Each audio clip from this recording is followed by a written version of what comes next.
आपके घर में बिस्कुटी भी होगी, न जाने क्या क्या आपके खर्चे हैं, सब कुछ आपके पास मौजूद है। लेकिन क्या जानते हो, ये महल्ले के जो मदरसे हुआ करते हैं, महल्ले की जो मस्जिदें हुआ करती है, ये आपके दम से आबाद हुआ करती है। लिहाजा आप अपनी मस्जिदों का भी ख्याल रखें, मदरसा फराह दारैन और दीगर तमाम मदारिस का ख्याल रखें। और जो कोई भी किसी भी तालिब इल्म के लिए अगर एक पैसा भी खर्च करता है तो अल्लाह ताला उसे दुगना सवाब अता फरमा देता है। अल्लाह अकबर। मेरी बात पूरी हो गई, ये बात आखिरी बता करके गुजर जाऊंगा। ये बात सिमाई है दहदा कब्रिस्तान, ये जो एक बहुत बड़ा कब्रिस्तान है, वहां पर एक गोरकन जो होता था, उसके पास लोग आते थे, उससे कहते थे कि कब्र खुदवाओ। वो कब्र खोद दिया करता था और मुर्दों को दफना दिया करते थे।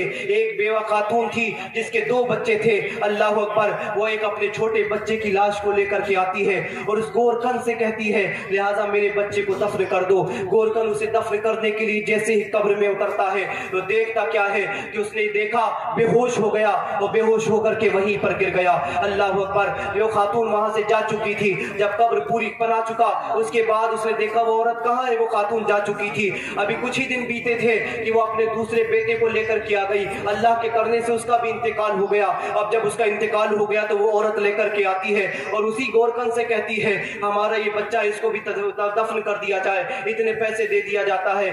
पैसे तय हो जाते हैं, पैसे दे दिए जाते हैं। उसके बाद उस नौजवान को, उस जवान बच्चे को उस कब्र में उतार दिया जाता है, कब्र में सुला दिया जाता है। लेकिन इस बार वो गोरकन बेहोश नहीं होता। वो वापिस आकर के उस औरत से कहता है कि आप जानती हो कि मैंने जब आपके पहले बच्चे को कब्र में उतारा था और आज दूसरे बच्चे को कब्र में उतारा है, तो जानती हो मैंने क्या देखा कि जैसे ही मैंने जमीन पर लाश को रखा, अल्लाह अकबर, के घुड़सवार आते हैं नूरानी चेहरे वाले और इस बच्चे की लाश को अच्छे तरीके से सजा करके अपने साथ लेकर के चले जाते हैं। अल्लाह अकबर। यही पहले बच्चे के साथ हुआ था और आज जिसको तुमने दफनाया है, आज इसके साथ भी यही हुआ है। आखिर माजरा क्या है? या क्या बहुत बड़े आलिम थे, या बहुत बड़े मुफ्ती थे, या बहुत बड़े वली कामिल थे, क्या थे? तो वो औरत जवाब देती है, प्यारे बात यह है कि ना वो आलिम था, ना वो मुफ्ती था, ना वो कारी था, ना वो कोई वली कामिल था, बल्कि जो पहला मेरा बेटा था वो मेरा छोटा बेटा था और वो मदरसे में इल्म हासिल किया करता था,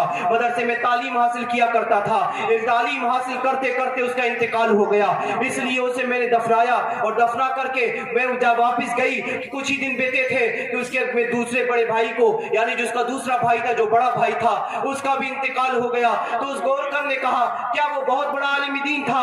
क्या वो तो उससे बड़ा आलिम दीन होगा? कहा नहीं, वो आलिम दीन नहीं था, वो कारी कुरान नहीं था, वो हाफिज कुरान नहीं था, बल्कि वो बंदा जो था वो एक आम आदमी था, मजदूरी किया करता था। लेकिन बात यह है कि वो अपने भाई के जो मदरसे में तालीम हासिल किया करता था, मदरसे में इल्म हासिल किया करता था, मदरसे में कुरान को हिफ्ज किया करता था, कारी कुरान बन रहा था। अल्लाह अकबर। ये जो भाई था ये आलिम नहीं था, बल्कि अपने छोटे भाई के तालीम का खर्चा उठाया करता था, तालीम के पैसे दिया करता था। अल्लाह ने इसको भी वो मर्तबा अता कर दिया जो उस कारी कुरान को अता कर दिया गया है। लिहाजा अगर आप भी चाहते हो कि आपके मर्तबे बुलंद हो, तो लिहाजा आप तमामी हजरात भी अपने घर से एक बच्चे को कारी कुरान बनाए, आलिम दीन बनाए, फाजिल जलील बनाए। अल्लाह ताला की बारगाह में दुआ है, अल्लाह तबारक व तआला हमें और आपको कहने सुनने से ज्यादा अमल करने की तौफीक अता फरमाए। फकीराना आए सदा कर चले, आप खुश रहे हम दुआ कर चले। अस्सलामु अलैकुम रहमतुल्लाहि व बरकातहू।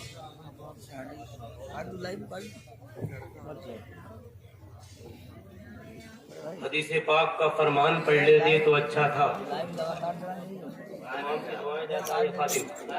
हदीस पाक का फरमान पढ़ लेते तो अच्छा था। रजा का नातिया दीवान पढ़ लेते तो अच्छा था। हमें तो फेसबुक की उलझनों ने घेर रखा है। जो मेरा भाई बड़ा मोबाइल चलाता है वो शेर तवज्जो के साथ सुने। हदीस पाक का फरमान पढ़ लेते तो अच्छा था। रजा का नातिया दीवान पढ़ लेते तो अच्छा था। हमें तो फेसबुक की उलझनों ने घेर रखा है। हम उतनी देर तक कुरान पढ़ लेते तो अच्छा था।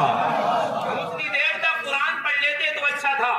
माशाअल्लाह मिंबर नूर पर खलीफा हुजूर मुफ्ती आज़म हिंद हज़रत अल्लामा मुफ्ती मोहम्मद अनवारुल हक साहिब क़िबला तशरीफ फरमा है। सैयद मोहम्मद फरीद साहब की पास तशरीफ फरमा, बहुत मेरे तमाम अकाबिर उलमा और दोस्त अहबाब तमाम तशरीफ फरमा है। मैं सबकी कदर दिल से करता हूँ, सबकी इज्जत मेरे दिल के अंदर है। नाम लूंगा तो बहुत वक्त हो जाएगा।